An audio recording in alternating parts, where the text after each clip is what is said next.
Open Your Eyes is brought to you by the Belize Bank. Our country, your bank.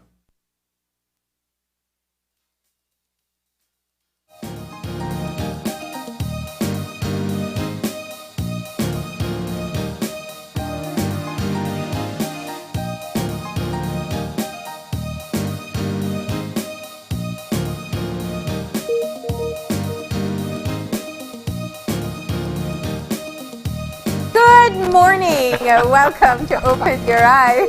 Start your morning right, like we just did. I am John Palacio. And I'm Marlene Cuellar. And thank you for joining us this morning. Thank you for joining You also us. joined for a moment there by our cameraman, George Tillman. Yeah, clearly the weather is fine. We saw the beach. But yes, indeed, it is a wonderful morning out. It's a Wednesday, actually, and we're about to kick your day off with wonderful conversations throughout the day. But first order of duty is that we take a look at the weather and find out what the forecast is going to be like. Angelia Guy is on the line. Ange, good morning. And how are you today? All right, excellent. So let's get on into it. The general situation, please. What should we expect?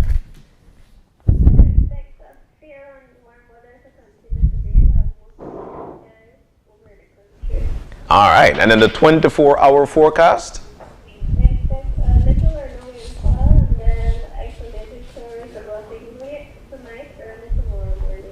Wow, I'll tell you what, we've got some sweet breeze blowing from the Caribbean Sea. What should we expect with the winds? Okay, the winds will continue, especially for this morning, from the east and southeast at 10 to 20 miles. All right, and so our temperatures for today, highs and lows?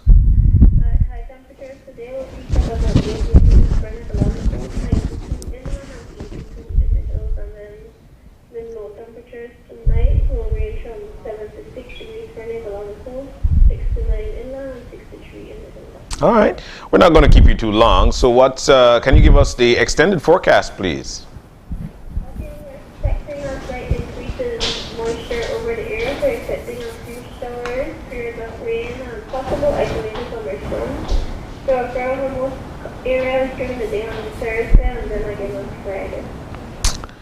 All right. Yeah, with a possible isolated thunderstorms, my.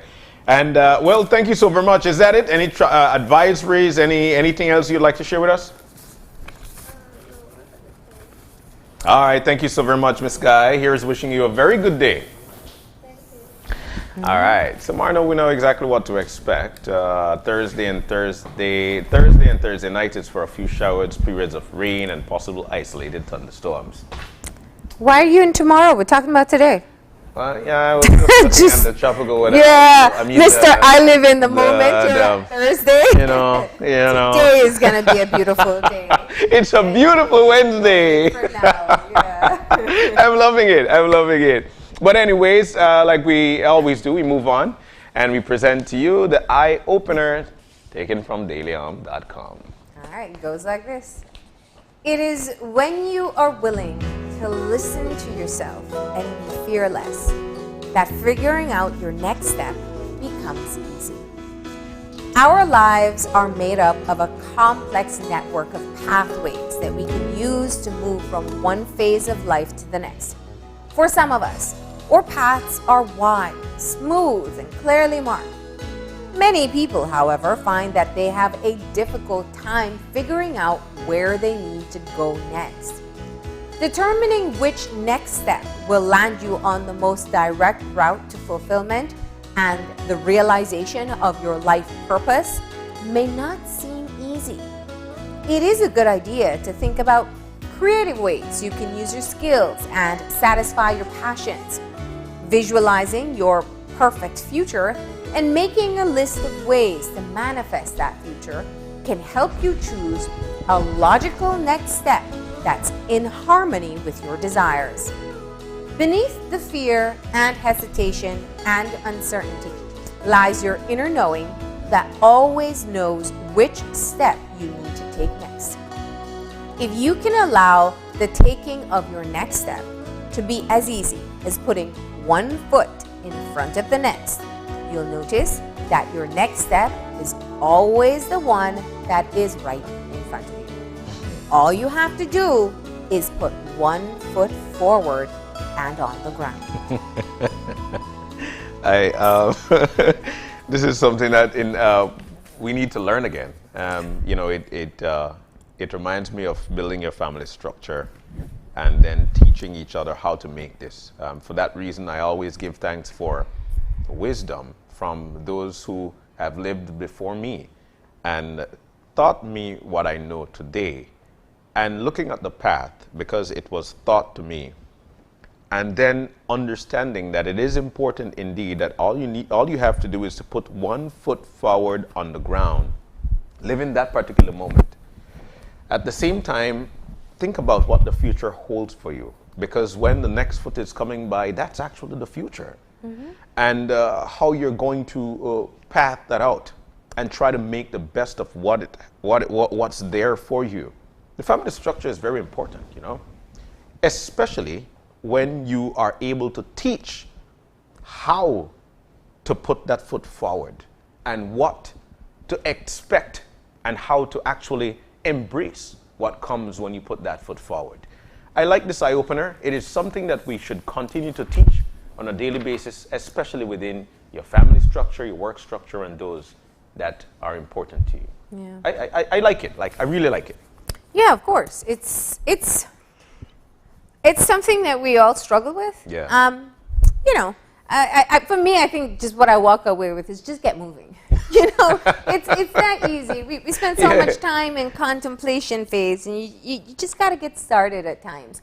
I love that it tells you to kind of reassess, know what you want, and that will help to steer you in the right direction. And your next step won't be taking you directly to where you want to go. It's just getting you on the way. Yeah. And sometimes, for me, I think it's just about getting going. It's like that. I don't know if you ever heard it, where it say, "How do you eat an elephant?"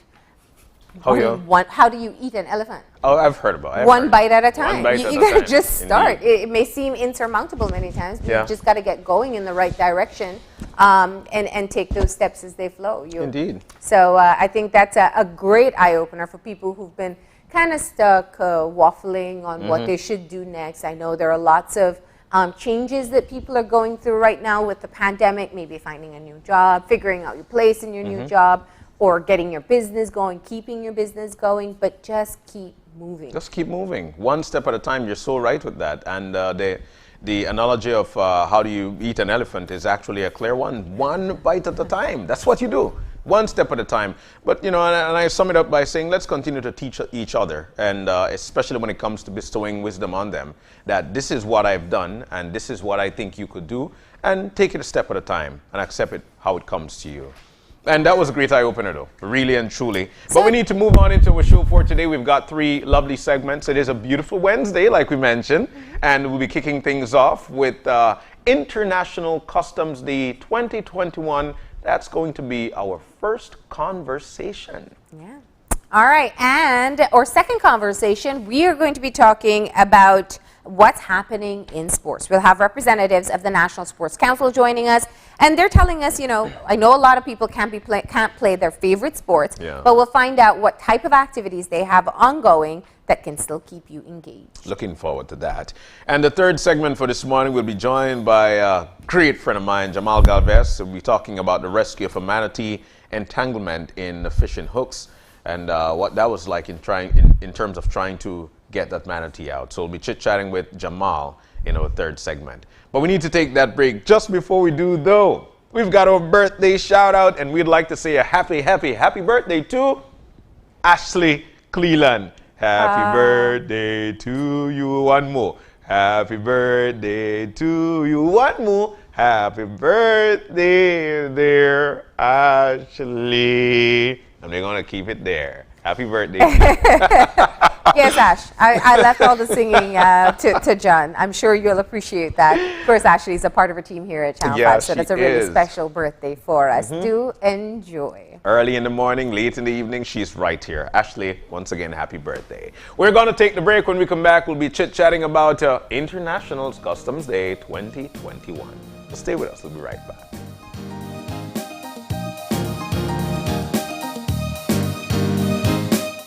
Es un hecho que puedes obtener servicios ilimitados con Smart. ¿Cansado de que se corte la línea cuando más necesitas estar conectado? Es un hecho que cuando te suscribes al plan de Smart Plus, obtienes llamadas, textos y datos ilimitados. Y también es un hecho que te puedes suscribir con un grupo de 5 miembros al plan Smart Share y hasta 40 miembros al plan Smart Enterprise para llamadas, textos y datos ilimitados. Smart tiene los verdaderos planes ilimitados. Es un hecho. Sé Smart y vive de forma Smart.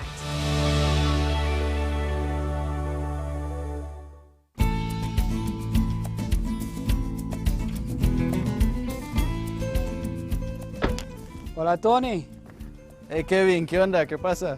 Nada, le vine a buscar porque necesito comprar más mercancías de vasos y platos desechables para mi tienda de comestible. Me estoy quedando sin esas cosas. No, hombre, fíjate que desde el 15 de abril no puedo importar nada de eso. Y se me acaba de terminar todo lo que tenía hace como 3 semanas. Oye, pero nunca has estado sin esas cosas. ¿Qué está pasando? Mira esto.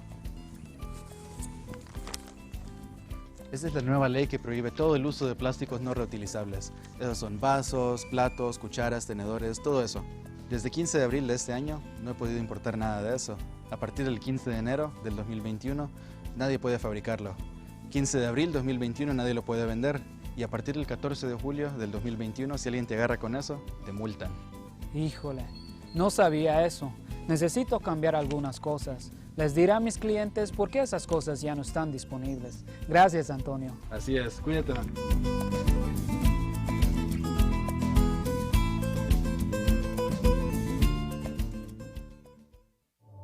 Keeping safe from COVID-19 at your workplace requires 100% teamwork. You can keep earning while keeping yourself and others safe by doing some basic things. Wear a face mask at all times in the workplace unless you are alone in your own private space or office. Wash your hands frequently or utilize alcohol-based hand sanitizers and avoid touching your face. Disinfect surfaces like doorknobs, tables, desks, and handrails regularly. Increase ventilation by opening windows or adjusting air conditioning. Limit visitors and deliveries to the workplace and use appointments where possible. Attend meetings virtually as much as possible, and when not possible, hold meetings in open, well-ventilated spaces or rooms that allow for everyone to be 6 feet apart. Stay at home if you or a family member at home are feeling sick, or if you have been in contact with someone who tested positive for COVID-19. Keeping the workplace safe also requires that employees act responsibly when away from work. Practice social distancing and good hand-washing hygiene. Avoid large gatherings and avoid unnecessary exposure to others. Protecting others means protecting yourself. Together, we can defeat COVID. In partnership with the British High Commission. And we'll be back in a few, so stay tuned. Thanks, Jen. Hey there, we know you have to head out to work shortly, but don't forget that you can stay tuned by watching us on our Facebook live stream. Find us at Open Your Eyes BC, and you can continue watching there. You can also download Facebook Watch on your streaming device, and you can watch at your own convenience. And for all the behind-the-scenes fun, follow us on Instagram at OYE Belize. So, find us and follow us today.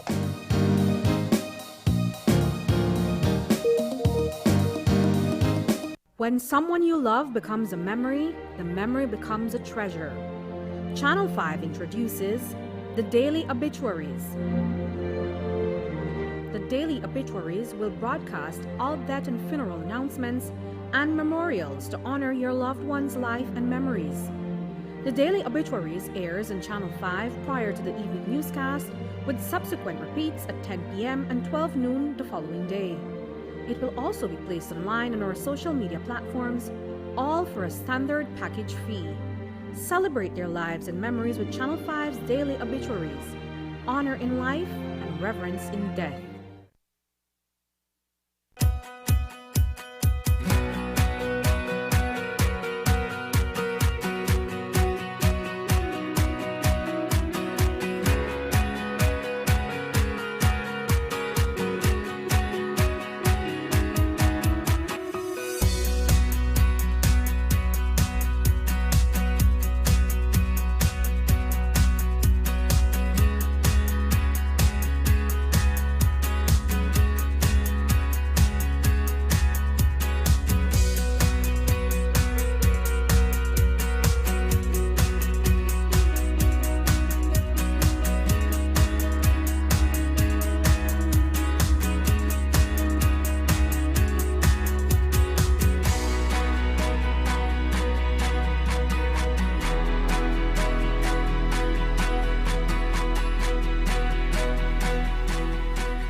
Today's COVID update is brought to you by Fulltech Systems, your technology center, where you'll come for the price, but stay for the service.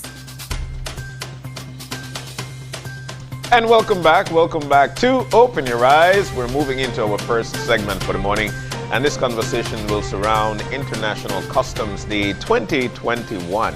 Now, in to talk to us about it, we've got Therese Martinez. She is the Officer in Command, Strategic Planning, Policy and Trade. We also have Lauren Fraser, who is the Officer in Command, Excise Section, Belize City. Abimael Sanchez, Officer in Command, Orange Walk, and Ronald Sanchez, Officer in Command in Benque Viejo del Carmen. Guys, good morning and welcome. Good morning. Good morning. Good morning. It's always nice to have you guys and always nice to chit-chat with you. But let's get into the conversation. Customs. When people hear customs, we think about, all right, they might take away your stuff. Or, all right, you need to make your payments. People might not understand what the role of the Customs Department is, and that is exactly where I'd like to start. What is the role of the Customs Department? Morning again. Good morning. Morning. Well, the Customs Department, as you said it, is known by many for collection of revenue and probably searching your bags when you arrive in the country or when you're importing goods.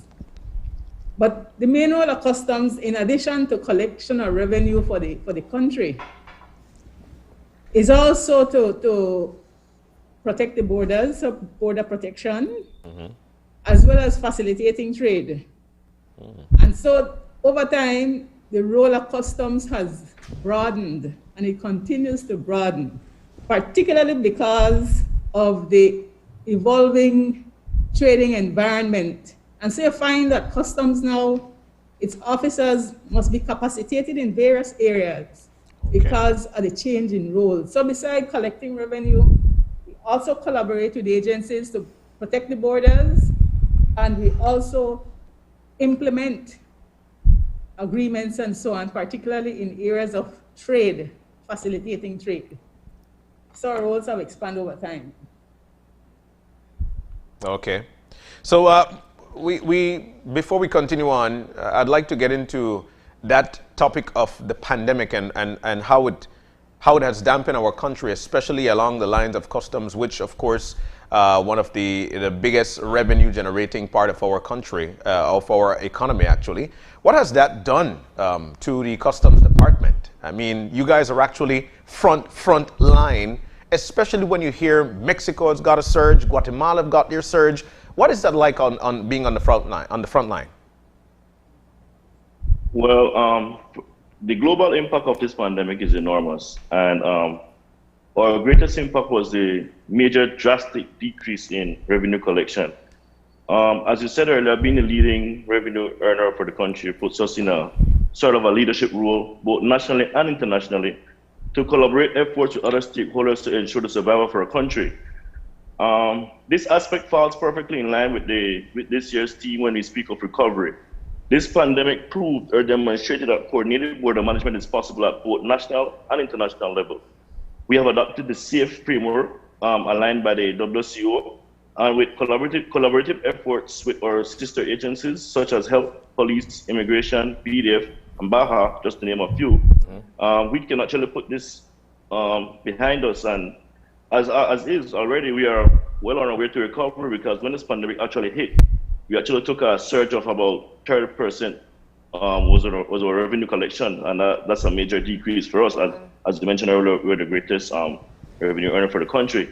So with all the implementation of the SOPs and all the strategies and stuff that we have put in place, we have actually managed to bring the revenue up to about 80% or so. Okay. Wow. And that's just with the opening of the airport? Because the land borders is still closed. Yeah. That's just the opening of the airport and the natural, the continuous flow of the cargo coming in. Because cargo didn't stop any at all. Yeah. Only the movement of people was affected greatly as such. So with that, yeah, we have been able to pull back how does, to that level now. How does executing your duties in the middle of a pandemic change? Well, our whole lives changed, as a matter of fact. Life as we knew it was no longer the same. We had to change our mindset. We had to change our operating procedures as to how we go about doing things. We had to foster greater relationship with other stakeholders, like, for example, health. We had to engage them to ensure that they are a part of this. Well, they are a major part of this also. But according to the WCO, we should be taking the leadership role because we're the ones who are dealing with the greater aspect of the economy. So we had to actually combine forces with the other agencies and make sure that our procedures are well in place and well capable of handling what we are facing at the moment. Okay. And you know, we're seeing videos here of some of the safety protocols that you've put in place. Did you get exposed? Did your team get exposed across the country? Did you have people who contracted COVID? Tell us a bit about that scenario. That was a scary scenario for us when one of our first members contracted the virus. But luckily they were aware of it and they exiled themselves and isolated themselves, so that caused the spread to somewhat minimize, no? So we weren't affected greatly as other departments, but we did have an impact from that. Other departments, anybody else wants to share in about the level of exposure that you perhaps encountered?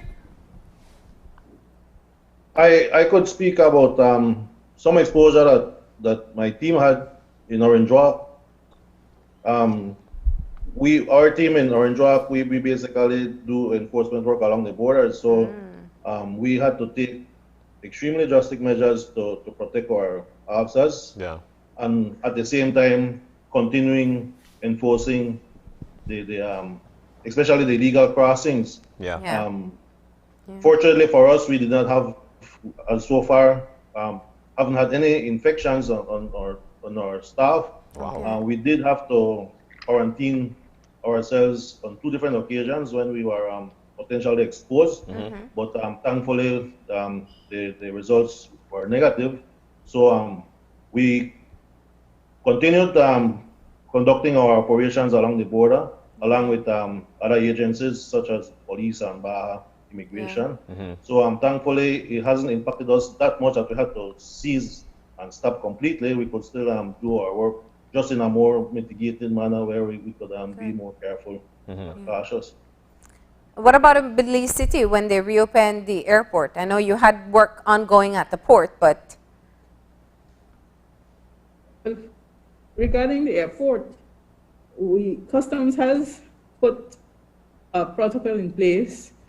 Actually, when before the reopening of the airport, we were in collaboration with the other agencies at the airport preparing for the reopening, and so there are protocols that were in place in time for the reopening. We provided masks, gloves, all the safety requirements for the officers, and we also, as a part of that preparation for the reopening, we also implemented new technology. And so at the airport you will find the new X-ray scanner that was installed in time for the reopening of the airport. And the purpose of that was to facilitate the movement of the travelers and to provide some safety net for the officers as well in terms of inspection and examination of baggage. And Lorraine, I would like to say here in Belize City at our main headquarters, the administration had moved quickly into adapting new protocols and procedures in the way we do business here. We restricted or limited the entrance of people entering the building. We enforced social distancing protocols and created barriers to where we offered certain frontline services at the main office. And we also employed a temperature test at our main entrance and established sanitizing stations right out at our main entrance. And that has minimized the outbreak here in our main headquarters. We also adjusted the physical structure in our office spaces to have social distancing protocols being adhered to. And if I recall right here at the main office is probably maybe 2 or 3 officers that have contracted the over the pandemic period, but it was minimized. It minimized the spread in the office spaces itself because we have proactively immediately in a area when there's some kind of some person identified, the administration rushed to sanitize that area immediately, and those persons are isolated or asked to stay at home and isolate for their 14-day protocols. Okay. Well, it definitely speaks well to the protocols that you have in place, because naturally, by the work that you do, you're highly exposed to people, and that you haven't had any major outbreaks. It seems that you have been implementing very good protocols. But let's shift gears for a moment, and let's talk about the day that you celebrated yesterday. It was International Customs Day, and it's a global celebration along the theme. When you put Belize into the spectrum of what's happening with the rest of the world and joining in on this celebration, how are we doing? Okay, the celebration, Marlene, is held each year. It's on the 26th of January, which was yesterday. Okay. And it actually commemorates the inaugural session of the World Customs Organization. You know, Belize is a member of the World Customs Organization. And so we celebrate that day every year on the 26th. Okay. Now, in terms of where we are, Belize is in a very good position, to be frank. Yes, there is need for improvement and for upgrade and for other considerations to be made in terms of how we address trade matters. But in terms of where we are technologically, where we are in terms of procedure and reform and modernization, we have made some huge steps. In terms of the facilitation and the fast release of goods, because that is a very interesting area for trade and for the global trade, we are able at this time to release goods at a very fast pace. We've introduced programs that are also implemented internationally, for example, trusted trader programs for the facilitation and the fast movement of goods. So we're at that level. We also have systems in place for the fast and movement of goods as well in terms of declaration of goods. So technological wise, we have started. And in terms of collaboration with other agencies and working in tandem with other agencies, we're also doing well on that. As I said, as time goes by, as trade improves, trade change, there is also a need for us to adapt. And so there is where we are at this time. But in terms of our status in comparison to other countries and the world, I believe we're in a good position. Therese, you keep saying as trade changes and as we adapt. What do you mean by that? In terms of the way we do business, in terms of how goods are probably manufactured, just an example, for example, of how goods are manufactured. At one time, goods used to be manufactured maybe in only one country. Today, you will find what you call a global value chain. Goods are produced now in many countries. So every stage is probably done in some other country. So it complicates the whole manufacturing process. And in terms of customs, we must take that into consideration now. Because when we set rules for agreements and so on, that customs also participates in, we must consider those types of changes in trade. So this is why I'm talking about the trade change. That is just one example. Yeah. So when it comes to, you know, a lot of people don't see that job as maybe one that is tedious. One of the things that you'd hear is that, so customs are out there and they're doing what they have to do and then that's it. But there's some stringent hours. Can you talk to us about that, Lauren, in terms of the difficulty of being a customs officer? Well, many times when persons are in their bed, customs is out there, especially ensuring the safety and security of our society. Just now, because the land borders are closed, there's less traffic, but however, there's officers still having to be out there manning the borders. And also, whenever cargo comes in at the airport, customs need to be there, whatever hours it comes in. When cargo vessels arrive here in port, customs needs to be there on the front line. Many times people, as I said, are in their bed sleeping. But we are out here. There's the officers, just like both Mr. Sanchez's, they are in the enforcement field.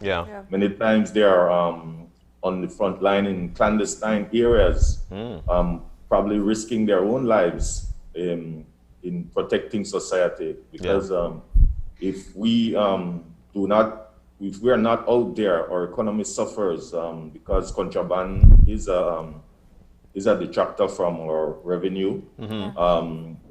There is also the possibility of meeting illicit trade in narcotics, in human trafficking, and which are all life-risking operations. Ventures. So our officers are always out there when many people are in their beds.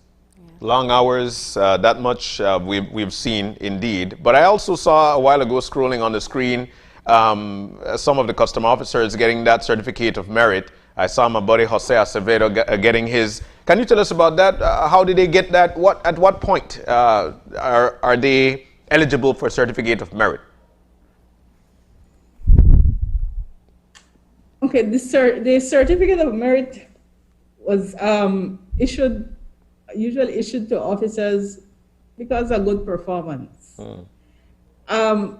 The listing of officers that you're seeing there, those are officers who are being awarded for long service.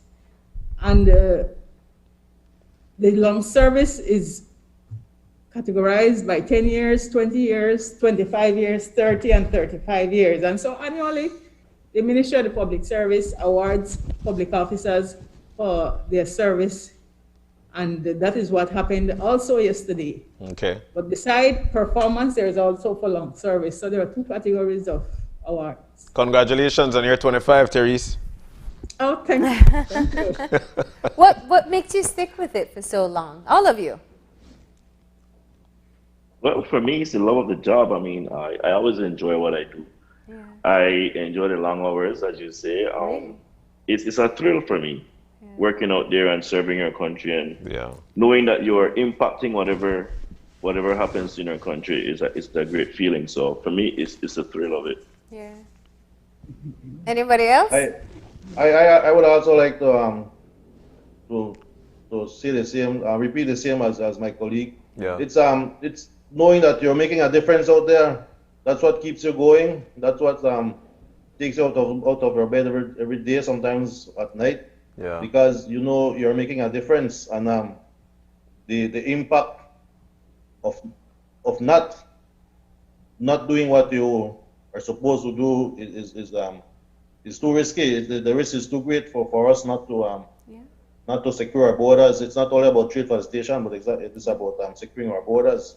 And for you, Mr. That's Abimael. How long have you been a part of the Customs Department? 22 years, sir. 22. I mean, 22 years. Wow. Yeah, these years of service definitely show that there are some rewards, personal rewards that come from it. You enjoy what you do, or you really identify with the task that you have on hand. Let me ask now, because we're still in the pandemic and the risks change as time goes by. I asked the airport question because I know when the airport first opened, a lot of people were worried about exposure. And now we're facing the reopening of the free zone. What is going to happen there, and how are you preparing your teams for that reopening? The opening of the free zone won't affect the procedures for customs as much. Yeah. Simply because from the onset of the pandemic, we have established SOPs to accommodate for the pandemic at hand. So our cargo was continuously flowing.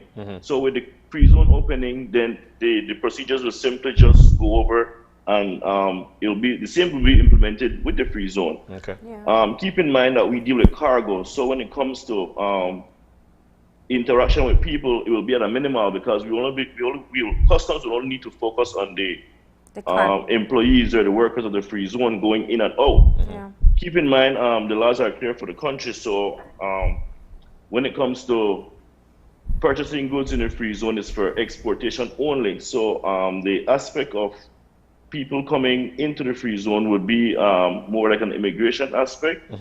But with the customs, we still need to be there. We still need to ensure that everything remains inside the free zone or exported, and that does not come back into national territory. So we still have a major role to play, along with the other stakeholders, with health and BAHA and other guys involved. But as far as the procedure, when it relates to the importation of cargo into the free zone, it will be the same as the cargo coming into the country. The SOP remains the same. Okay. Okay, that's good to know. Yeah. And looking at the celebration from yesterday, how did you? I mean, usually I know there are more festivities that would take place. You did a virtual ceremony. What else did you do to commemorate the day? Usually, our officers are treated extremely well on this day. So you find that we provide lunch, you'll have extra activities for us. It's a time for the officers to bond and come together and like promote our work and get together and celebrate what we're doing, celebrate the good work that we're doing for our country. So it's a good day for us. It should be a week or a whole year, but we won't be too greedy. Sanji, that's something else. So and then the day was actually celebrated under a theme. Can you tell us that theme, please? Well, the theme for this year, it is customs bolstering recovery, renewal, and resilience to sustain the supply chain. All right, nice. And it's a very good theme. It's so fitting for this time and what we're going through, because it looks at customs and the important role it plays to recover the economy, because from collection of revenue, the customs is able to assist in terms of the development of the economy. Yeah. And so the efforts that are in place by customs to emerge through this virus is very important. Yeah. And in terms of collaborating with other agencies, the need to look at various ways of improving the efficiency through use of advanced technology, and also looking at the people who are at the forefront and improving their capacities, enhancing their capacities to be able to perform during these challenging times. And so the team focuses on how do we recover during the pandemic and post-pandemic. And I think, throughout this conversation, we've been hearing it, that your recovery is essential to the country overall, and we must not forget that. Let's not lose the opportunity to see some of the progress that has been made. And one of the things we can clearly see from the videos that you've been showing is just how much technology has changed the way you do your work, and also helped to make the business easier to do. Yes, and that is part of the renewal process, which the team mentions. It asks that we take as much advantage of the technological, the innovative technological advances that has been made, and try to implement that in our processes. Customs, I have definitely been doing that. The Asikuda system is a paperless, 24 hours. You could access it. You could pay your duties online. So those type, the X-ray machine that has been at the airport, state-of-the-art X-ray machine. Those are the technological aspects that the customs is moving towards. So that is exactly it. The idea is not to return to where we were pre-pandemic, but to move on and do better things than that. You shouldn't satisfy yourself to just be, all right, let's get back to normal how it was before. We need to move on better than that, and technology should facilitate that process for I'm glad you said that, because Abimael, one of the things I've been thinking about is how, you know, the pandemic has had its own challenges, but there's some spin-off benefits that we have been seeing. The curfew, while many people don't like it, has helped to cut down on the situation of crime. And I know the curfew, as well as some of the movement restrictions, has helped to cut down on the contraband trade. Talk about the impact of that. That's true. Both of you, because I know you're in border areas, Yeah, that aspect of the pandemic has greatly assisted us in reality. I guess it's because of the fear of the pandemic that a lot of people are moving away from the contraband aspect of it. I mean, the contraband arena. Some of those who are really scared are contacting the Customs Department more often now and reporting those who are still brave enough to go and indulge in the activity. So it has greatly affected us. It has really helped us, despite being such, lack of a better word, ridiculous pandemic, but it really helps with our procedures. There's always some silver linings. Abimael, the same for you? I know everyone was on diligent, they were on duty to monitor contraband movements, Especially last summer. Yes, that is correct. We did see a reduction in contraband, and I believe the person's fear of contracting the virus played a role in that. But we are gradually seeing an increase on that. Customs did not ease up. Customs remain out there. The border jumpers issue that played a big role in our duties.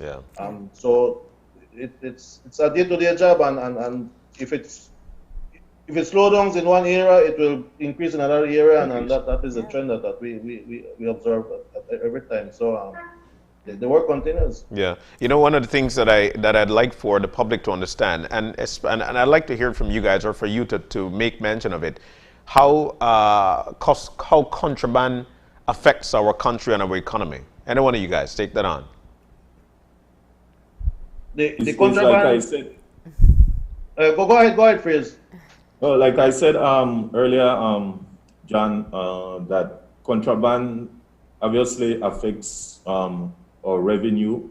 It also affects the safety of our society, because we might through those channels, it's where majority of knockoffs or IPR infringing products would come in. So you could be getting knockoff or substandard medications in stores.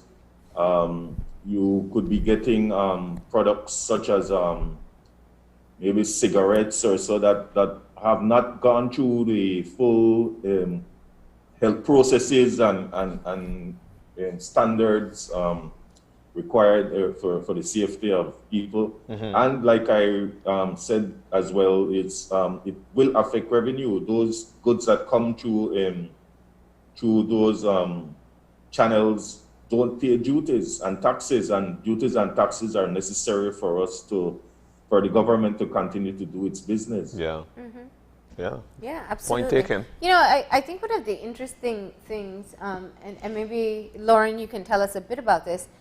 You know, when you think of everyone else, we're talking about let's get back to normal. Abimael said no. You're thinking about taking all this experience and moving it into a new direction, making sure you grow from it.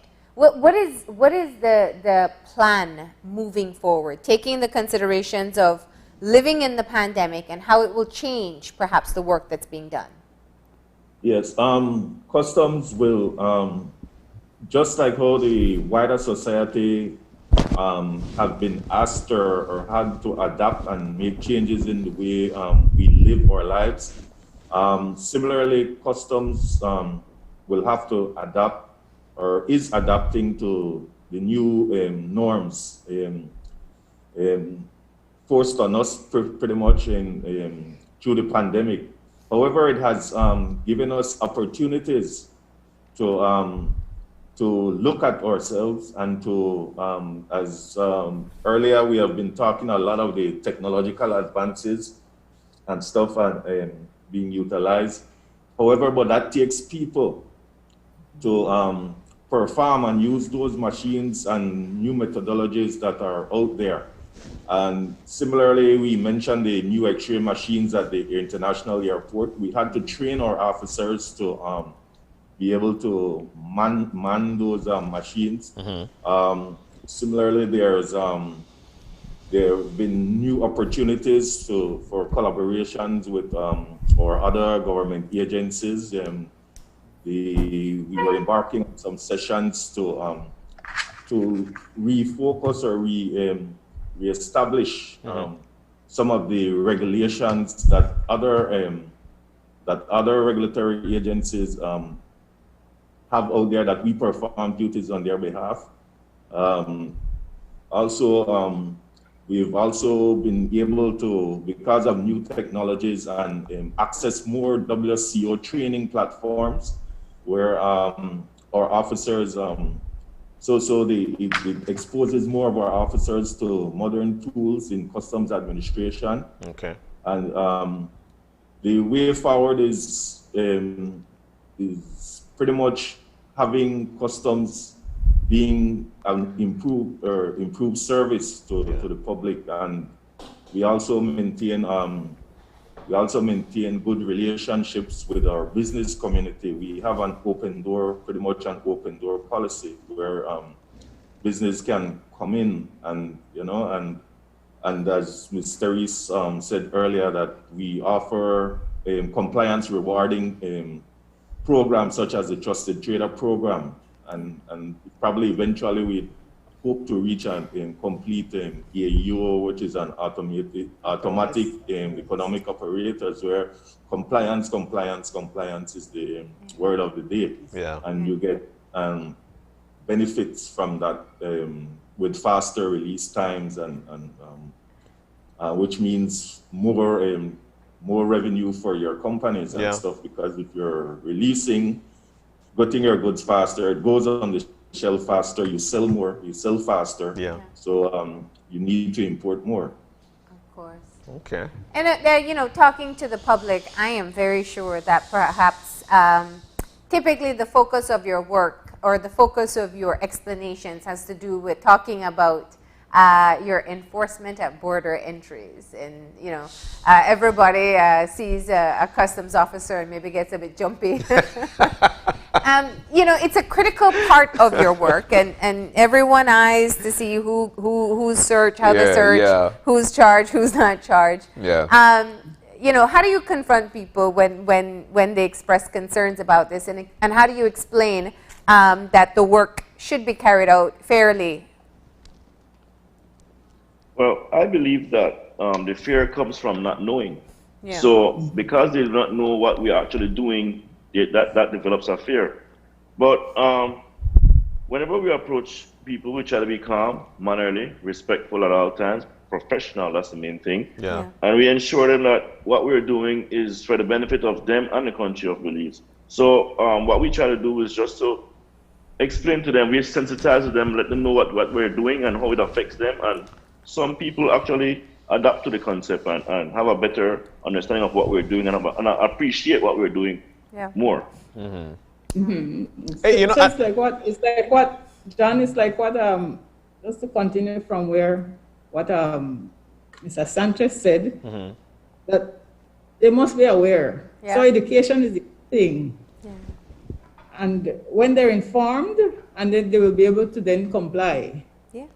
It is left to them. When you look at the team involves people. And so it is important that we all work together. Yeah. Customs, the agencies, the government agencies or the border agencies, as well as the people. And the people are not only us, but also the public. Yeah. And so it is important then for us to consider that we must be able to work together and comply. Yeah. And in educating these people to understand what the impact on our own society and economy is. And so I would encourage people, our public, to understand that during this pandemic, it is important for us to comply and work together. Yeah. When you mentioned about contraband earlier, whatever is contraband, it has an impact on us. And in terms of this health situation at this time, it means that it can cross over quite easily. Cross-border trade brings about cross-border issues. And so it's particularly where it is not controlled or monitored. And so the people must work with us as well, and we ask them to do so. Yeah. To do so. It is in all our interest. Reese, well said, well said. We're right on stream with you. But guys, we're so thankful that you could have joined us this morning, and we'd like to say happy International Customs Day once again. Well, belated, but nonetheless, it's always a time for us to look out for each other, especially being at the borderlines and being on the front line, actually, in terms of having to deal with us here at home and, of course, those who are coming in. Guys, thank you so very much, and here's to wishing you a great day. Thank you. Thank you. Enjoy. Thank you. All right. So we're about to take a break. When we come back, we'll be chit-chatting with representatives of the National Sports Councils. I'll tell you what, they've got upcoming programs and events, and they'll tell you all about it when we come back. Stay with us. The update was brought to you by Fulltech Systems, your technology center, where you'll come for the price, but stay for the service.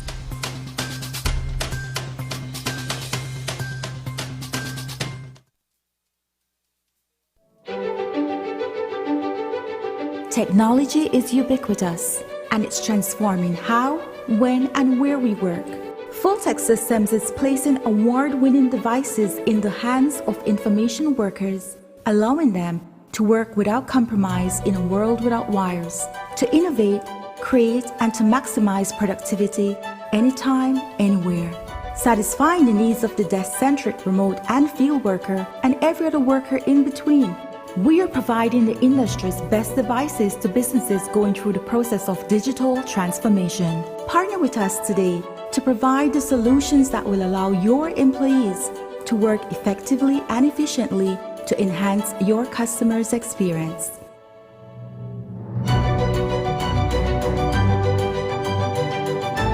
Fulltech Systems, your technology center, where you'll come for the price, but stay for the service. Actualmente, el virus de COVID-19 en el país sigue siendo una amenaza. Debido a que el virus nos necesita para propagarse de una persona a otra, podemos evitar que infecte a otros si practicamos el distanciamiento físico. Eso significa, manténgase al menos a 6 pies de distancia de otras personas. Evite el contacto físico. No se salude con besos, abrazos ni de mano. No se reúna en grupos grandes. Quédese en casa cuando los oficiales de la salud así lo indiquen. Utilice los medios sociales o el teléfono para comunicarse con los amigos.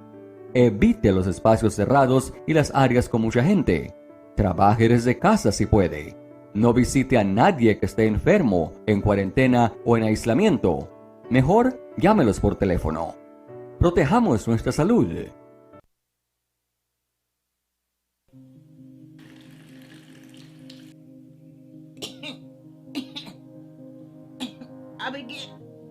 Abigail. Yes, Gran? Abigail, I can't breathe well. Granny, we need to go to the hospital to get you checked out. No!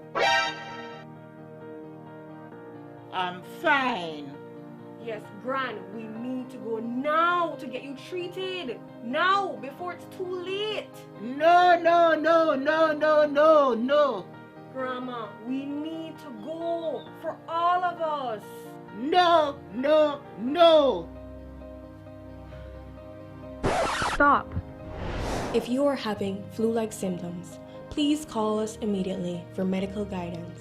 If you have chronic conditions such as diabetes and you are experiencing symptoms such as shortness of breath or chest pain, please also seek medical attention immediately.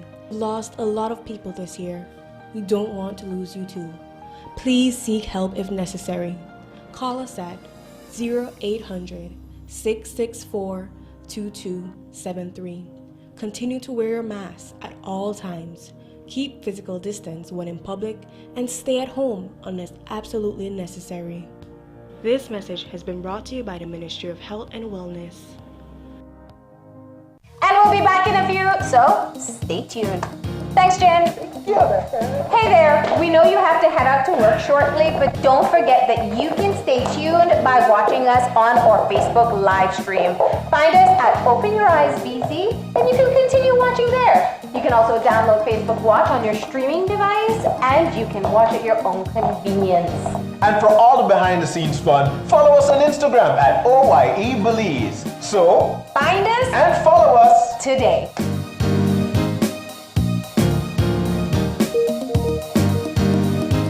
When someone you love becomes a memory, the memory becomes a treasure. Channel 5 introduces the Daily Obituaries.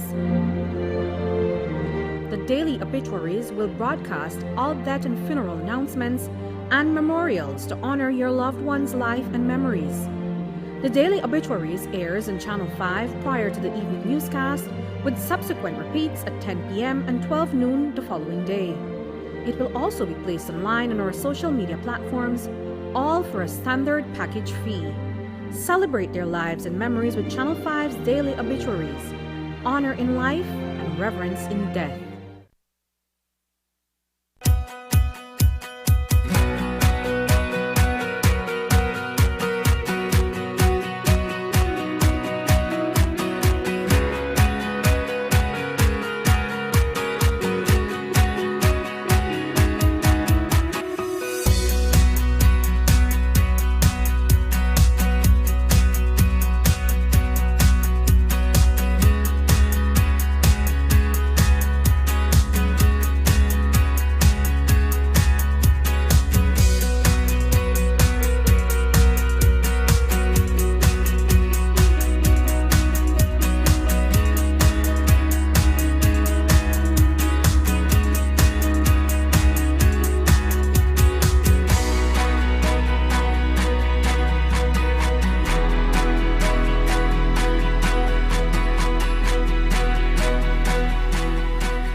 If you have a cough or a sneeze, cover up to the right thing, please.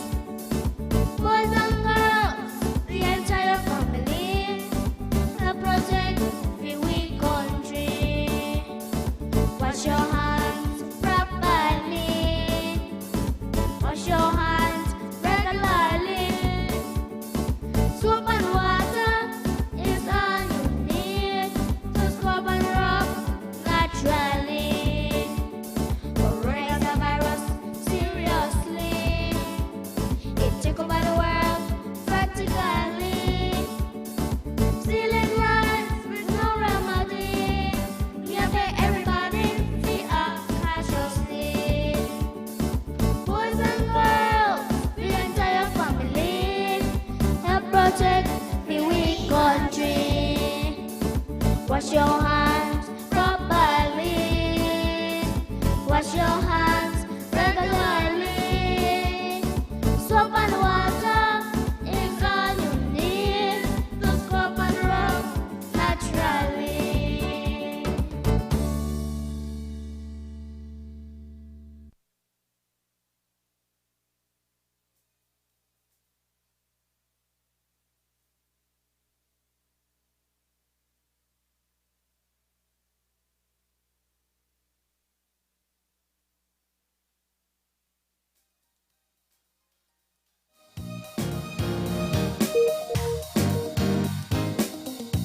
Welcome back. Welcome back to Open Your Eyes. We're moving now into our second segment. This one is a conversation with the National Sports Council and upcoming events and programs they've got.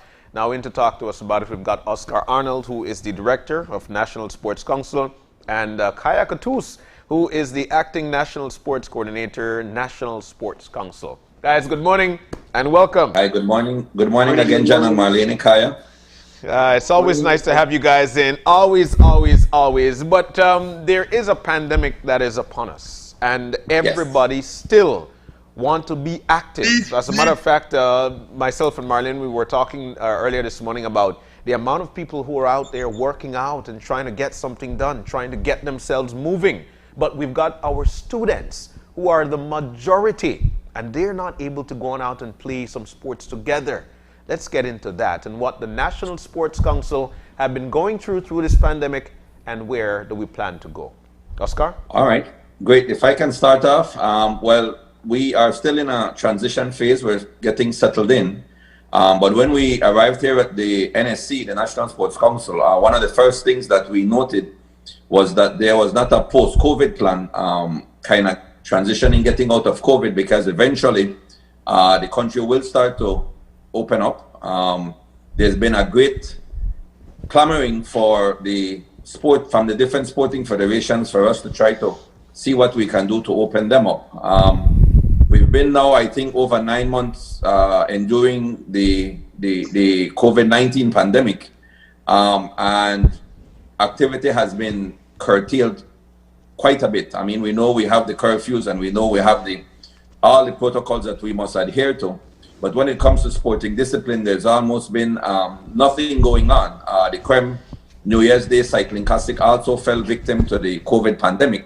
And we know we have the cross country coming up. We have different federations who have commitment for their national teams to travel and take part in certain tournaments. And we know that people on a whole just want to try to get back to do something. Yeah. And so we take that with a great deal of responsibility. But we also have to look at it and to see how we can do it in a very safe way. We are encouraged by the numbers coming out of the Ministry of Health. The numbers seem to be trending down for a couple of weeks now. And so once we continue to see this, we will be able to go then and lobby the different stakeholders and to say, you know what, let's start off and let's start to open up a little bit more. We may not get to 100% right away, but we can start to do that. A lot of people, as you can see, are training individually, circuit training, maybe some aerobics and that sort of thing in the evenings and in the mornings. Yeah. And it's that time of year. Everybody's trying to get their beach body for in the event that, 9th of March and Easter is coming. So we do have a wide cross-section of people asking, when are the gyms going to be open? When are we going to be able to use the other facilities in the country? Yeah. And so we're right at that stage where we're developing a plan. Kaya and her team, the other sports coordinators at the NSC, were tasked with doing a post-COVID plan. When, for example, when sports return back to primary school and high school, how can we do that and how can we compete while being safe as well? And she can get into a little bit more details where that is concerned.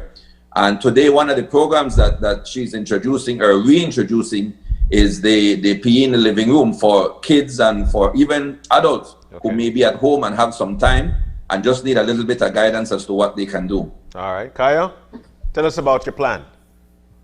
Well, like Mr. Arnold said, PE in the Living Room is a program that we are going to be reintroducing, and it actually starts February 1st, which is next week, Monday.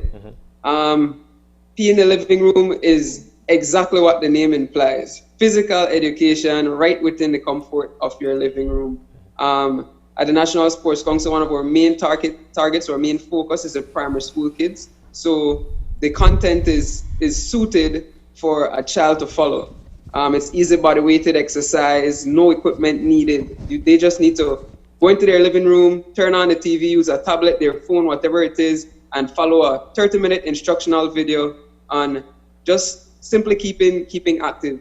What we have done now is getting in contact with all the primary school principals, not only in Belize City, but across the country, and asking them to include the link for these videos weekly in the pamphlets that they hand out at school. So instead of the teachers having to prepare something for physical education at the Sports Council, we have taken the lead in preparing it, and all they really need to do is include it in their pamphlets or their online forum. Mm-hmm. PE is normally graded at the school. It is a part of the grade. Will it be graded? No, it won't be graded. It's just to keep the kids active and get them moving during the time that they're away from school and during this pandemic when they're literally just sitting down playing games, not really doing much.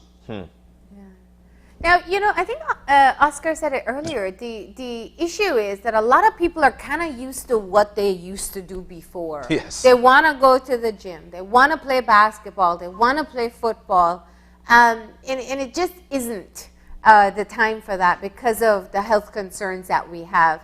How do you get people to make that mental shift? I know, Kaya, you've been kind of advocating for everyone to stay active in whatever safest way they can. What are some of the ways that you found for people to make that transition? I mean, working out even before this was hard for many people. And now with this, like you rightfully said, it's even harder. So encouraging people to just move. You don't have to have equipment, or you can just walk.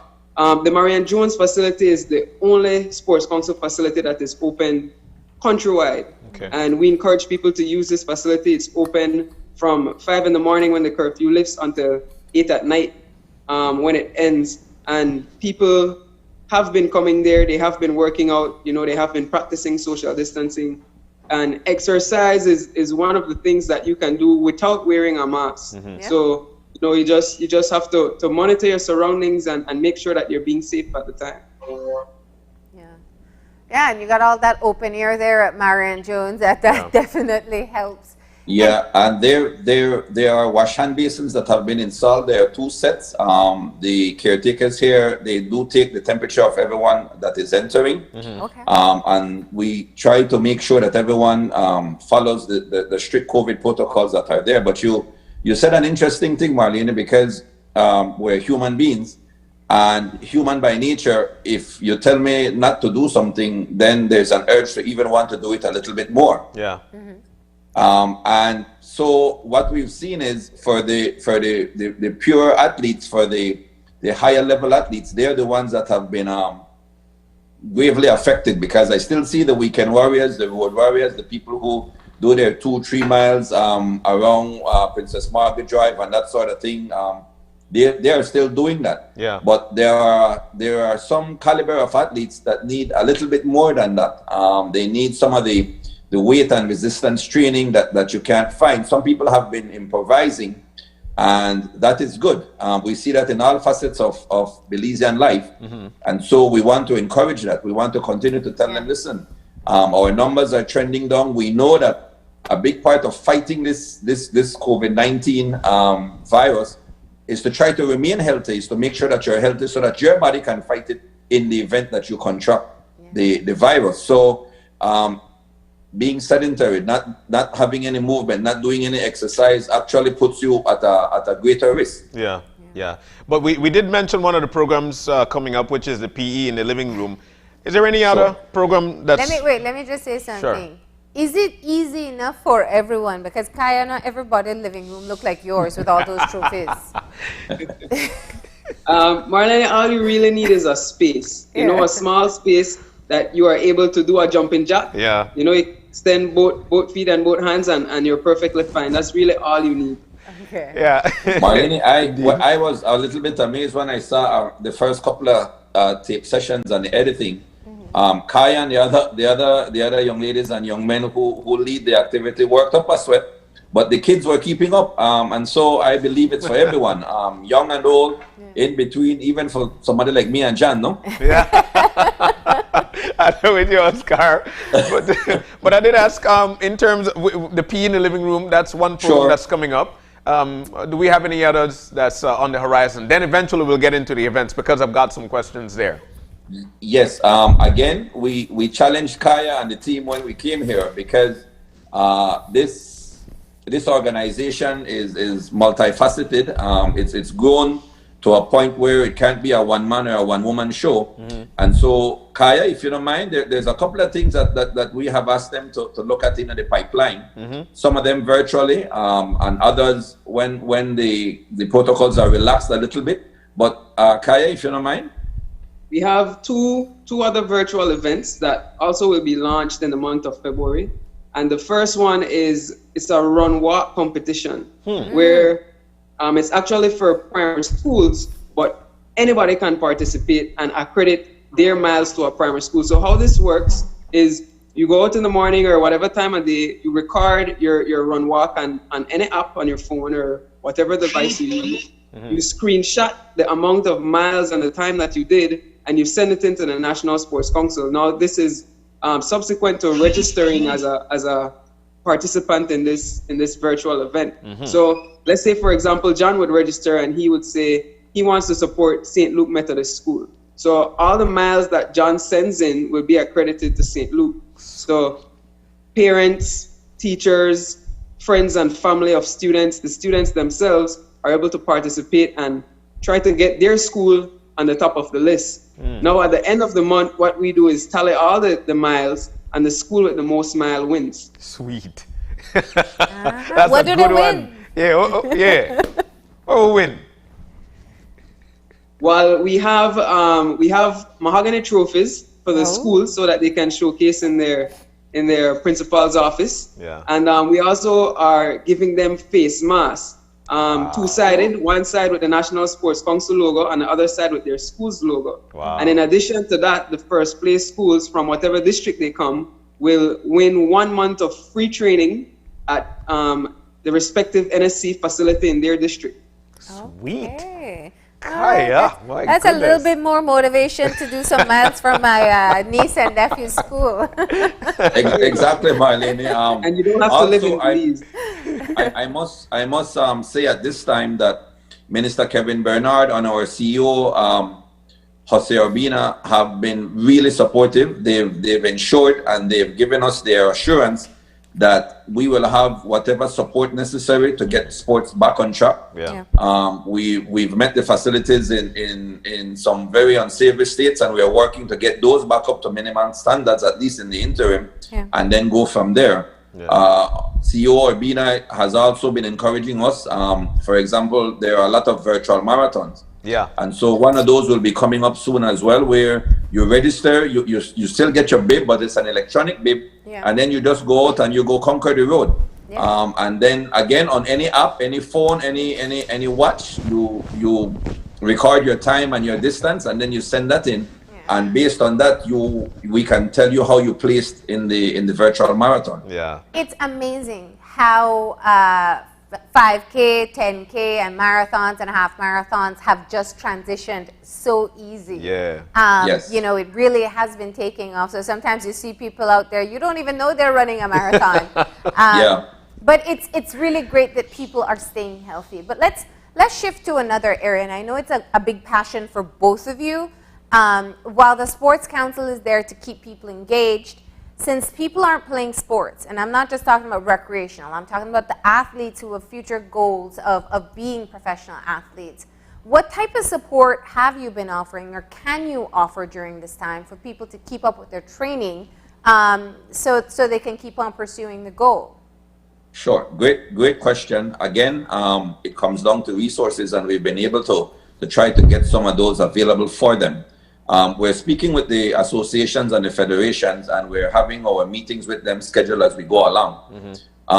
The mandate at the Sports Council right now is to pretty much oversee all sports in Belize, but the structure is that you have certain federations that are responsible for their respective sport. And a lot of times, if the athletes don't do well, or if the athletes do well, the federation shares some of the kudos for that, but we want the NSC to be far more engaged and far more resourceful in providing that level of support.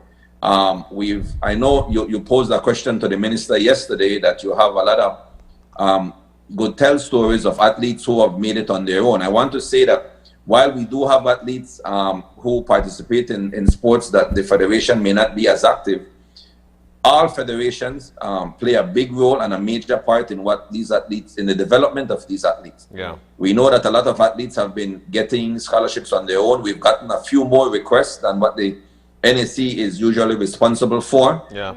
Athletes getting scholarships, but they still have travel expenses, they still have housing expenses.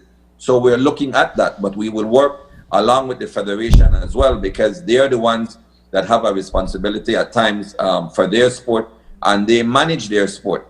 But we know as the National Sports Council, we have to try to encourage these outliers, because a lot of times our athletes just excel on sheer talent. Yeah. And so both Minister and CEO has made it clear to me, as Director, we need to do more. You have to find ways in which we can do more to support these athletes. But with that support comes great responsibility for the athletes as well, because we want their discipline. We want to make sure that their motivation is there. A big part of what we want to do here as well is to try to start some level of sports medicine and sports tourism. Great. So we have some great friends over at the Ministry of Tourism. We have some great friends over at the Ministry of Education. And so partnering together, we're hoping, and the task is to make it a little bit easier for these athletes to source resources so that they can go out there on athletic scholarship. I am known for representing volleyball in the later years of my athletic career, but I've been involved in basketball, softball, and athletics was really my first sport. Yeah. And I know, speaking on volleyball, we have quite a few athletes out there, male and female. We know we have some football athletes out there, the athletic scholarship. We had some of the young ladies out in Jamaica. So we have to try to see how we can support these athletes. Yeah. And we want to increase it. We hope that we can get some cyclists out there to get their education paid for. Table tennis is still a young sport. A lot of their athletes are very young, but they're very good as well. Yes. And so we're looking at it at the macro level, but we know we will have to get our hands dirty and get on the ground as well to try to bring some of these associations and federations to increase their levels. Some federations are more organized and have a little bit more resources than others. But we have to make sure that at the end of the day, sports exists for health and for our athletes. Yeah, of course. And for the general motivation of the country. Yep. And that's what I wanted to ask. You seem to be kind of at the beginning level of reaching out to federations. What about, and whose responsibility, you can help us understand, about ensuring that we start training programs to build fundamentals in young ones? Every country that we know that has exceptional stars in any sport, those children have been exposed sometimes from as young as 3, 4. In Mexico, Sure. they're on little national teams from Yeah. 4, 5. Yeah. To really become professional athletes, they have to start that young. Sure. So what are we doing to we know it's the formula that works, so how do we Agreed. get there? And there's various ways to answer that, but let me get, if I can at this point, I don't want to put you on the spot, Kaya, but from an athlete's perspective, what you would want to see, and then from an administrative perspective, I will tell you what we need to put in place. Definitely from an athlete perspective, the federations, they definitely need to do more. Development programs are what are essential in any sport. Starting from the youth, like Marlene said, at the ages of 3 and 4 years old, is what is necessary and what is needed for any athlete to excel at the professional level beyond our borders. Yeah. So from an athlete's perspective, that's point blank the bottom line. Okay. Okay, great.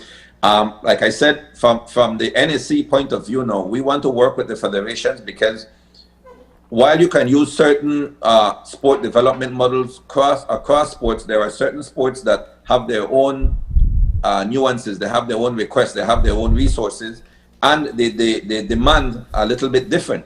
So we want to work with the federations, because the National Sports Council is in charge for the entire pie. But to make that pie, we have every singular federation and association doing their part. And they're the ones that are responsible for the management of that sport in the country. But what we can do, for example, we can make it easier for them to access our facilities. In the past, it's been like you've been pulling your teeth. We can also make it a little bit easier when it comes time to travel. Now, there's a gray area there, because that sole responsibility should not fall on the government and the NSC, because we have other stakeholders. We have for example, the Olympic Committee, under President Heli Martinez has shown great stride in trying to develop the capacity of federations. We have the federations themselves, we have the athletes, and then we also have the business community. What we have currently is a lot of amateur sports. We have a couple sports that have ventured into the semi-professional leagues, basketball and football, for example. But we really need to understand that sports can become a business in Belize. There is, of course. We develop the talent at the younger age. For example, our kids compete greatly at Kodikadero and they win. Yeah. When we get to high school, the Belize Principals Association and the NSSC are the ones who are responsible for sports at that level. Yeah. But we want to partner with them. We want to bring the federations involved at that level as well, because if you miss that gap between 12 to 15 and 12 to 16, which is high school age, by the time these kids move on to national teams at the junior and youth and senior level, we are behind. So what I have seen over my 29 years is that we compete good recently at the Kodikadero level at primary school, and then there's the gap at the high school, and then when these athletes go to our national teams, whether in basketball, football, or volleyball, we see that there is some level of making up that needs to get done. Yeah. The last international tournament that was held here at the Civic, where the female national team for Belize made us really, really proud. We see the end result, but we don't see the hours, the days, the 3-a-days, 2-a-days practices that take place for those girls to be able to compete at that level. Yeah. And those girls were training from they were little. The little girls, yeah. Yes, they've been in programs. They've been in programs, and the way the programs are set up is that at certain age, at certain development time, there are certain things that you work on. You don't go at it right away. You work on strength training, dexterity, balance at different stages. And so what Kaya said is true. Now, the Sports Council may not have the expertise in every sport, but we do know what's going on. We have ex-athletes, we have ex-administrators who can work with the federation. I am hoping that I can use my networking over all of these years and my relationship that I've developed with the different sporting organization, refereeing, coaching at high school level, to bring all the stakeholders at the table and say, listen, we all must work. We can't build our silos, but we all must work for the development of the athlete. The athlete is core to what we're trying to do. And when they succeed, all of us can pick a piece of that success. Well, listen, you mentioned the volleyball tournament, and I get chills just thinking about that moment. It's a high for the entire country, and we've experienced it in many different moments over time. When Kaina Martinez beat her first heat at the Olympics, we've seen basketball stars. How prideful are we when a Belizean is coming in at with the first group on the cross country? That's right. Austin Williams. With our collective heart wanting a Belizean to win. Exactly. And I think as we speak about, listen, there are more people who are going to be watching the Super Bowl just because you have a Belizean. Because you have Eunice Rochester in there, a Belizean person involved. Yes, I understand. Amazon sales of Buccaneers paraphernalia and shipping to Belize has increased. No? Oh, I would imagine. Yeah, I might watch more than the commercials this year. Actually, Rochester is on the Chiefs. But my point is, I think it goes back to the national pride that we have and the disappointment we feel when we kind of pull teams together last minute. I know, Kaya, you've spoken about this many times, and many other athletes have spoken about it. You try to pull things together last minute to just put something out there, and then there's a great disappointment when we know that the work begins long before. Mm-hmm.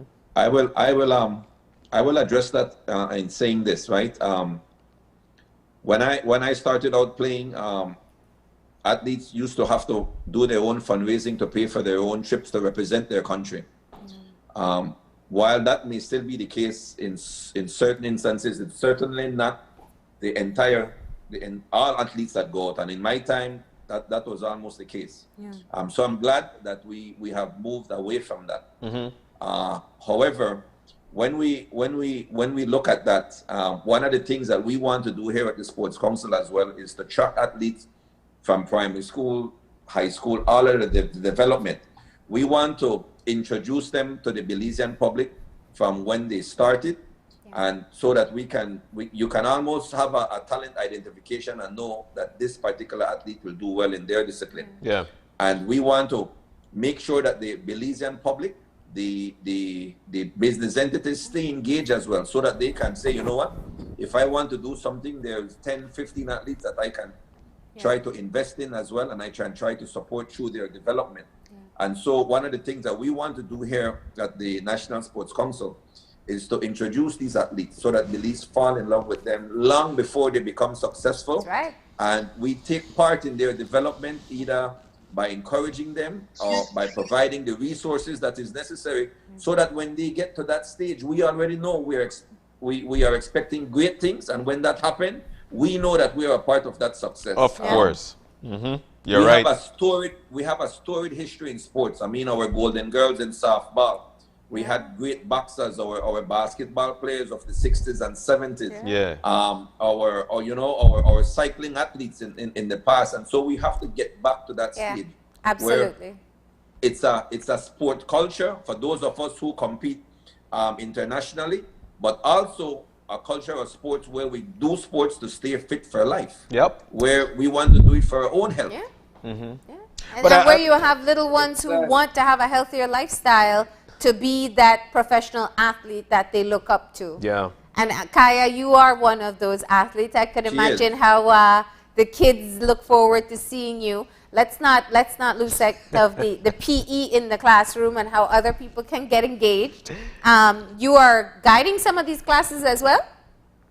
Yes, I'm one of the main instructors for Belize City. We actually we have our camera people go across the country, because we want to keep the dynamics in having all our sports coordinators, adding that edge, giving it the extra flair from the different districts. For example, in Dangriga, they didn't just do a regular PE session; they did a Jankuno session.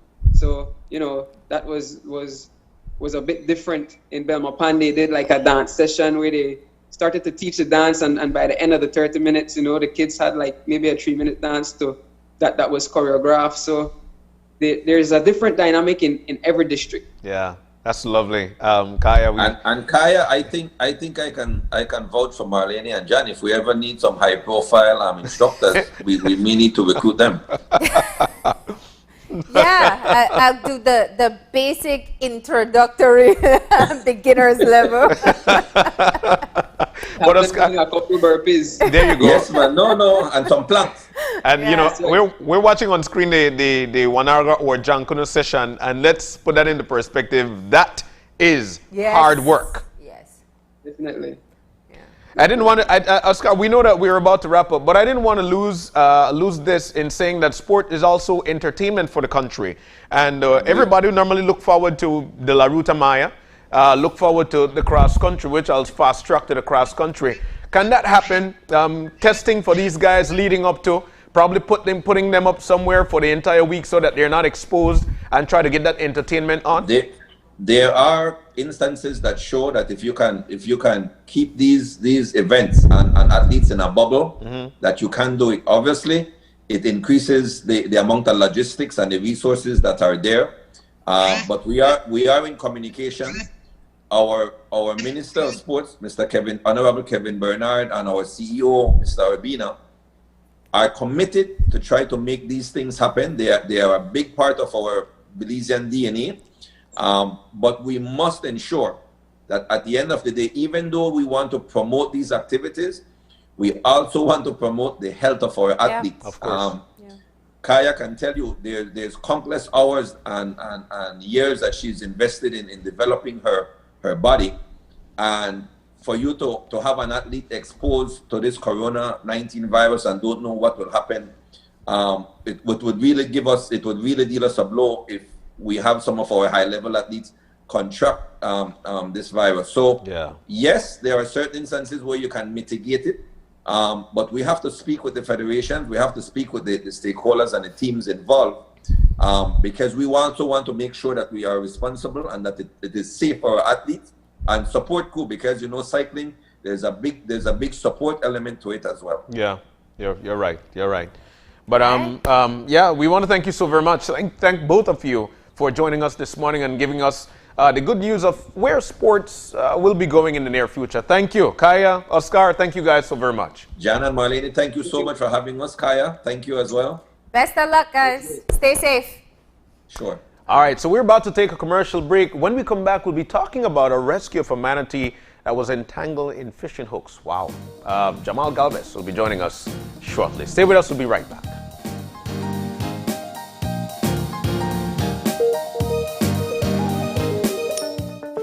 Money.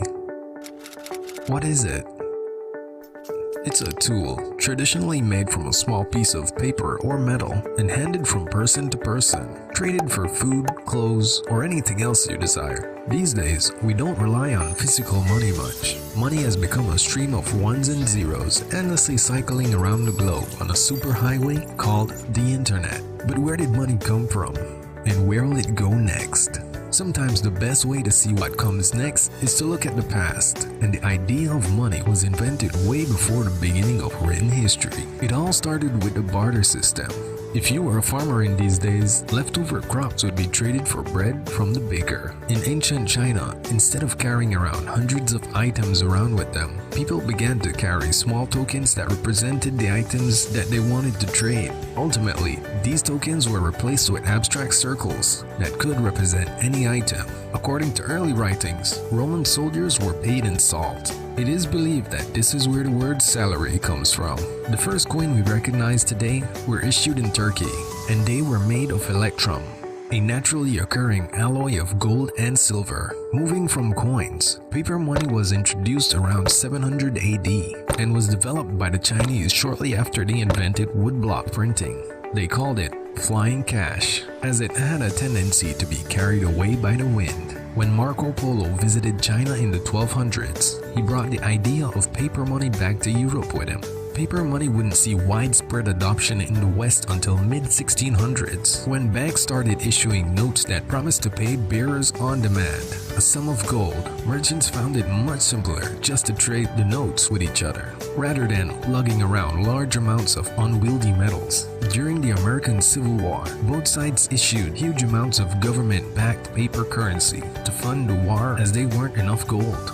Union currency became known as greenbacks. The green ink on the reverse side is a color we still associate with money. Fast forward to 1946, the world's first charge card, named simply Charge It, was introduced. It was limited compared to modern credit cards, but proved such a useful concept that it led to the creation of Bank AmeriCard, now known as Visa, and MasterCard. With the introduction of ATM and cash machines in the 1980s, money had finally entered the digital age, and now everyone need to carry around a debit card along with their PIN number, and they could access their money anywhere that had one of these machines. Then came the rapid growth of adoption of the World Wide Web. Electronic money services had emerged, giving customers an alternative to traditional cash. Coupled with innovative technologies such as chips and pins, people around the world now enjoy making contactless payment at their favorite stores. It's now more clear than ever that our reliance on physical cash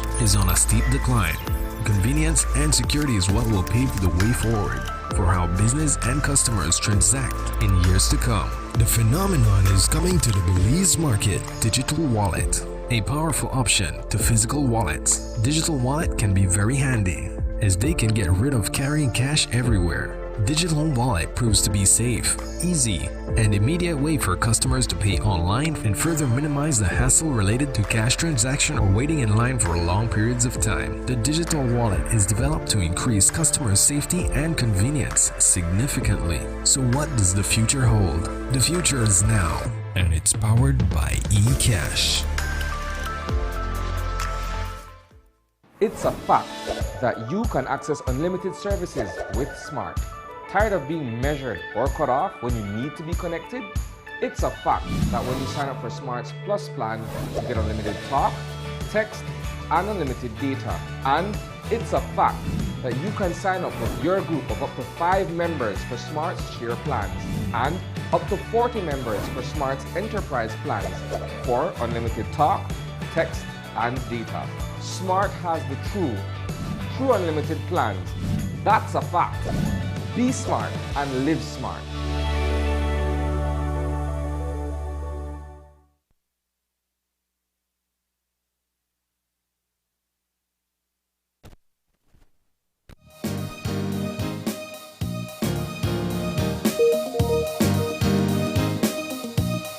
back. We are back. We're moving now into a third and final segment for the morning. This one will be a conversation surrounding a rescue of a manatee. And in to tell us all about it is Jamal Galvez, Program Coordinator, Clearwater Marine Aquarium Research Institute of Belize. Jamal. Good morning, good morning, good morning. Good morning. You're still alive, John. You know how I did, bro. We gotta wake you up, right? So today we're talking about the story of Kaya. Yes. Now, I was telling you during the break, we don't often get to report on the happy ending of these types of stories. So we're happy to have you here to tell us all about how it went down. So talk to us. What happened? It's very interesting.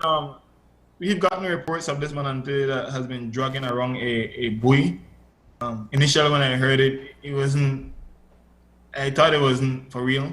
And they contacted sea, and then the retired Deputy Commissioner Robert Mariano contacted me and said he was out fishing and he saw it himself, and he had the video evidence to show that it was so. And so we deployed our team in Dangriga where it was first sighted. I was grateful for Mariano and his captain Kangaroo and the crew that came out to assist us. It's interesting doing these things. You meet all these people and people that you form relationship with for a lifetime. And we went out and we observed the manatee. I did identify that it did have the bumper, the boat bumper dragging along. Wow. My initial thought was to try and hold on to it to see if you can just grab it off without catching the manatees. So to try to make it as less stressful as possible. For the animal, but, we deployed a drone to have a better look at it, and I realized that the entanglement was somewhere near the front of the manatee, which I assumed the flipper or the mouth area. And so I thought holding on to the buoy could cause more harm than good. Yeah. If it's tangled around the flipper, you can break the flipper, you can cause damages.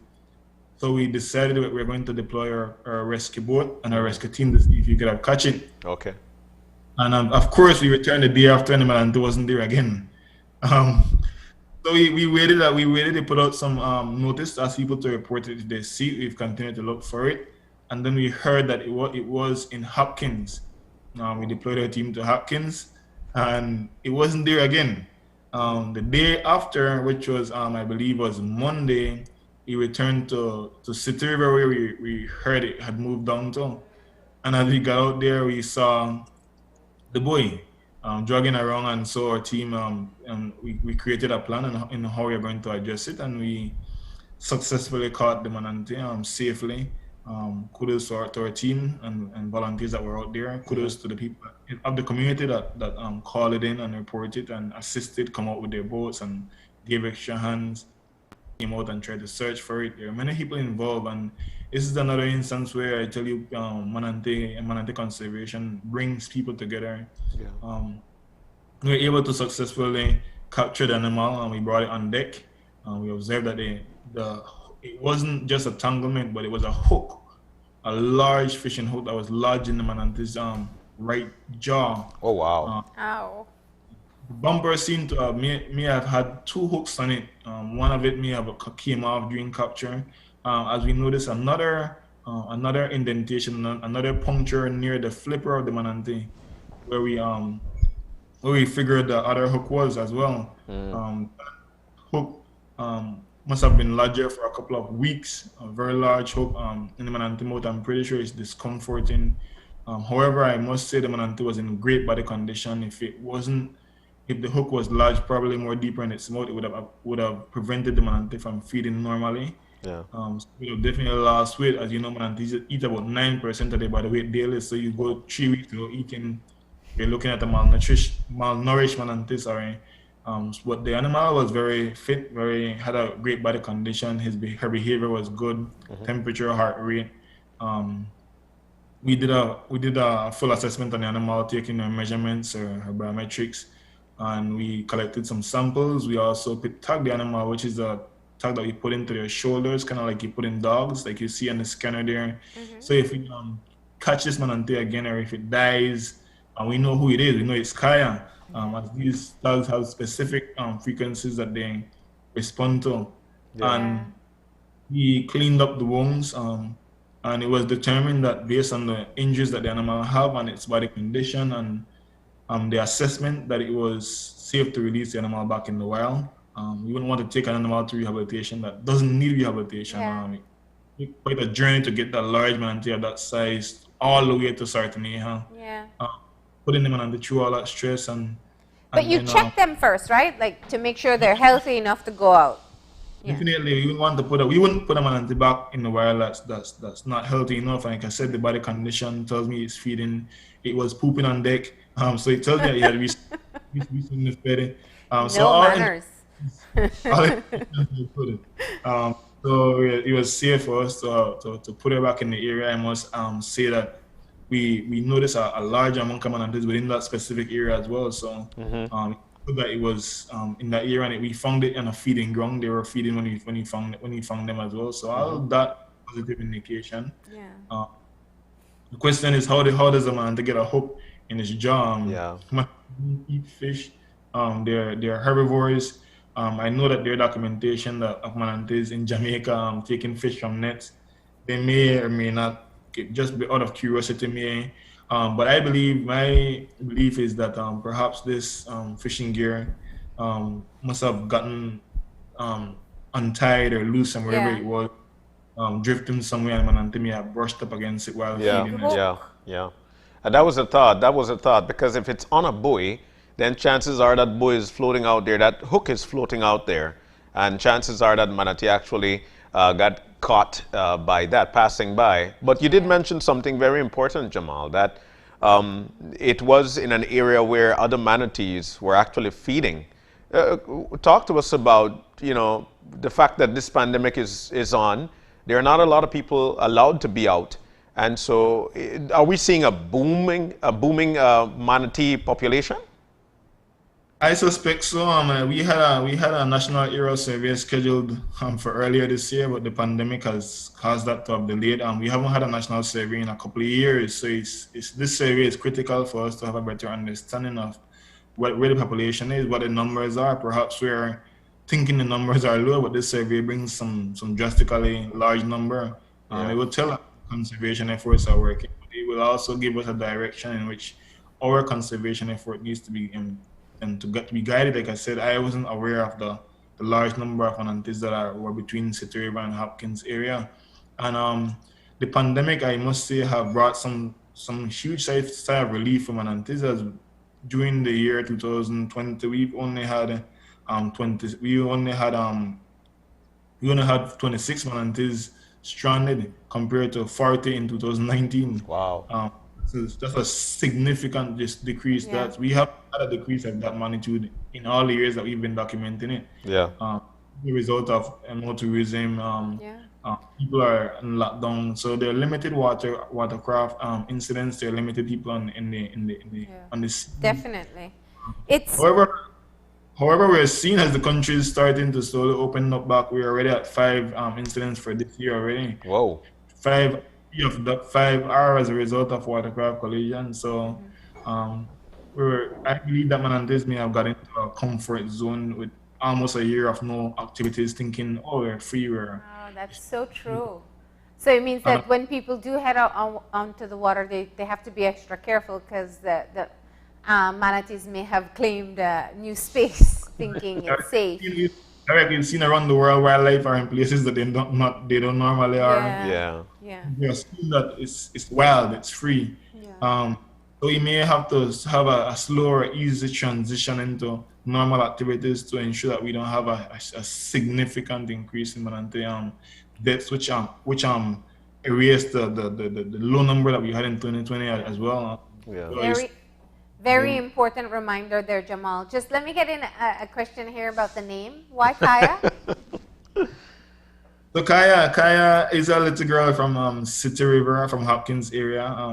Her parents owns Go Lucky Tours, and they were out there looking for the manatee on their own resources and their own boat to try and locate it. They've been communicating with the community. So when he got out to rescue the manatee, we realized the animal was much bigger and we needed some extra hands. And so we called them, and Kaya showed up as well.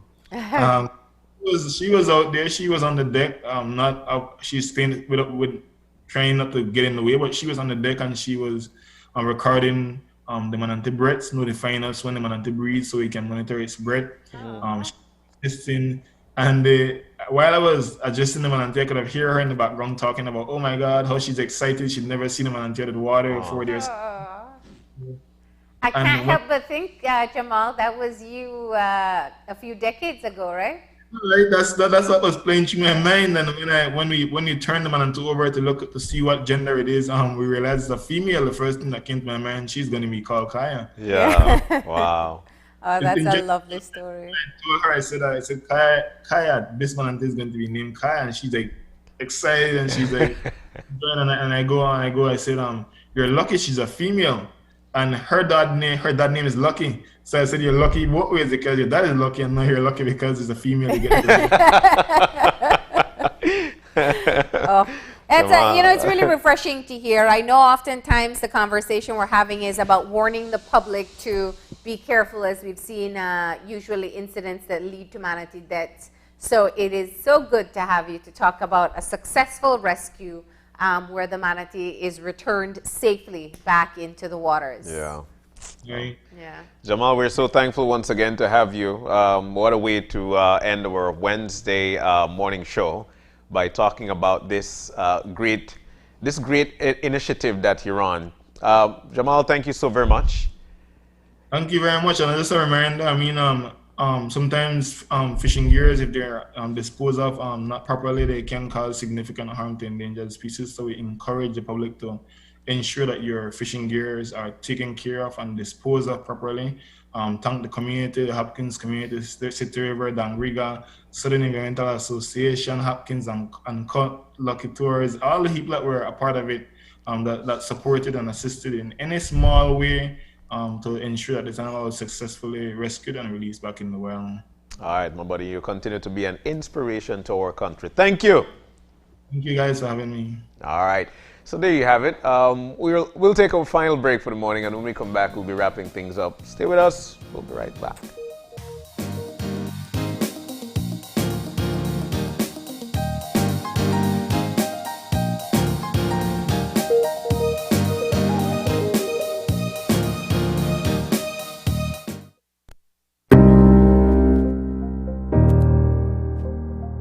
Are you traveling?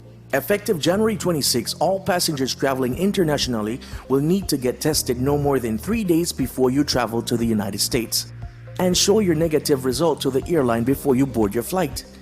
Here at Caring Hands Clinic in San Pedro, we administer the antigen test, frequently referred to as a rapid test. Our products are CDC compliant and FDA approved. Testing has never been this easy.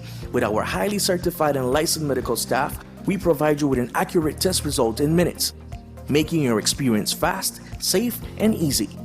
To book your appointments today, contact us on any of our hotlines at 671-TEST or 672-TEST, 226-FAST, or our Vonage line at 305-420-6203. Book your appointments online at www.belizecovidtest.com. Caring Hands Clinic Antigen Test Center. We're pleased to serve you. The virus that causes COVID-19 may be spreading in our community. People might have the disease even if they have no symptoms at all, even when they look healthy. Because the virus needs us to spread from one person to another, we can stop it from infecting others if we practice physical distancing. That means stay at least 6 feet away from other persons. Don't shake hands or exchange hugs. Do not gather in groups. Stay home if government officials tell you to do so. Use social media or telephone to communicate. Avoid crowded and enclosed spaces. Work from home if you can. Stay home if you are sick, except to get medical care. Avoid close contact with sick people. Don't visit anyone who's sick in quarantine or in isolation. Give them a call instead. Help keep Belize safe. Over $600,000 could be yours this Wednesday. Yes, you heard right. The Mega Bingo jackpot is now $640,000. $714 and could be all yours this Wednesday, live at 7 p.m. New COVID-19 curfew time on Channel 5, Wave Radio, Radio Bahia, Facebook and YouTube, Belize Mega Bingo. With only $2, all your dreams can come true. Be sure to visit any Mega Bingo agent countrywide and buy your tickets for a chance to win over $600,000. Mega Bingo is the game. Mega Bingo is the game. Es un hecho que puedes obtener servicios ilimitados con Smart. ¿Cansado de que se corte la línea cuando más necesitas estar conectado? Es un hecho que cuando te suscribes al plan de Smart Plus, obtienes llamadas, textos y datos ilimitados. Y también es un hecho que te puedes suscribir con un grupo de 5 miembros al plan Smart Share y hasta 40 miembros al plan Smart Enterprise para llamadas, textos y datos ilimitados. Smart tiene los verdaderos planes ilimitados. Es un hecho. Sé Smart y vive de forma Smart.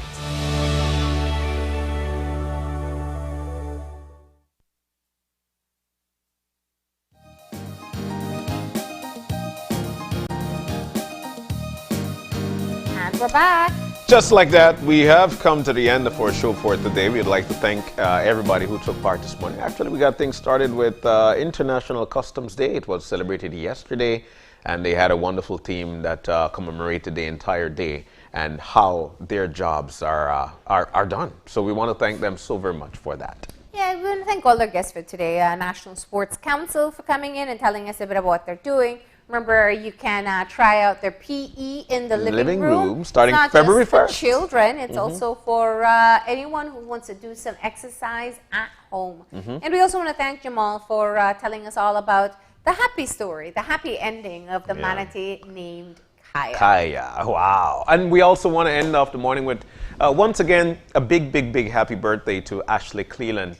Ashley, happy birthday to you. Here is wishing you all the very best coming from your family and from your team right here at 5. Thank you there at home for always being with us every morning, each and every morning. So I'll tell you what, if you've got any questions, any concerns, drop us a line at oye@channel5belize.com. You can also drop me a line at marlene_oye@channel5belize.com. Find us on Facebook at Open Your Eyes BZ. Or you could find us on Instagram at OYEBelize. And remember to tune in tomorrow morning at 6:30 when you open your eyes. To start your morning right. As per usual, keep your eyes, your minds, and your hearts open. We'll see you soon. Enjoy your day, Belize.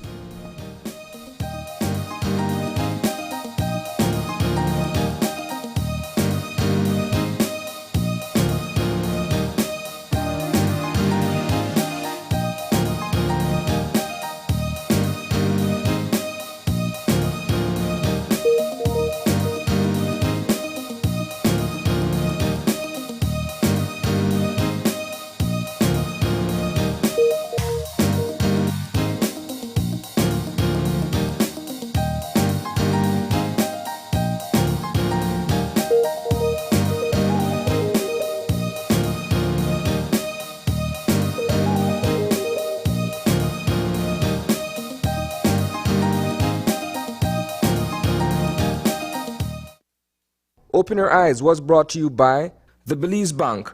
Our country, your bank.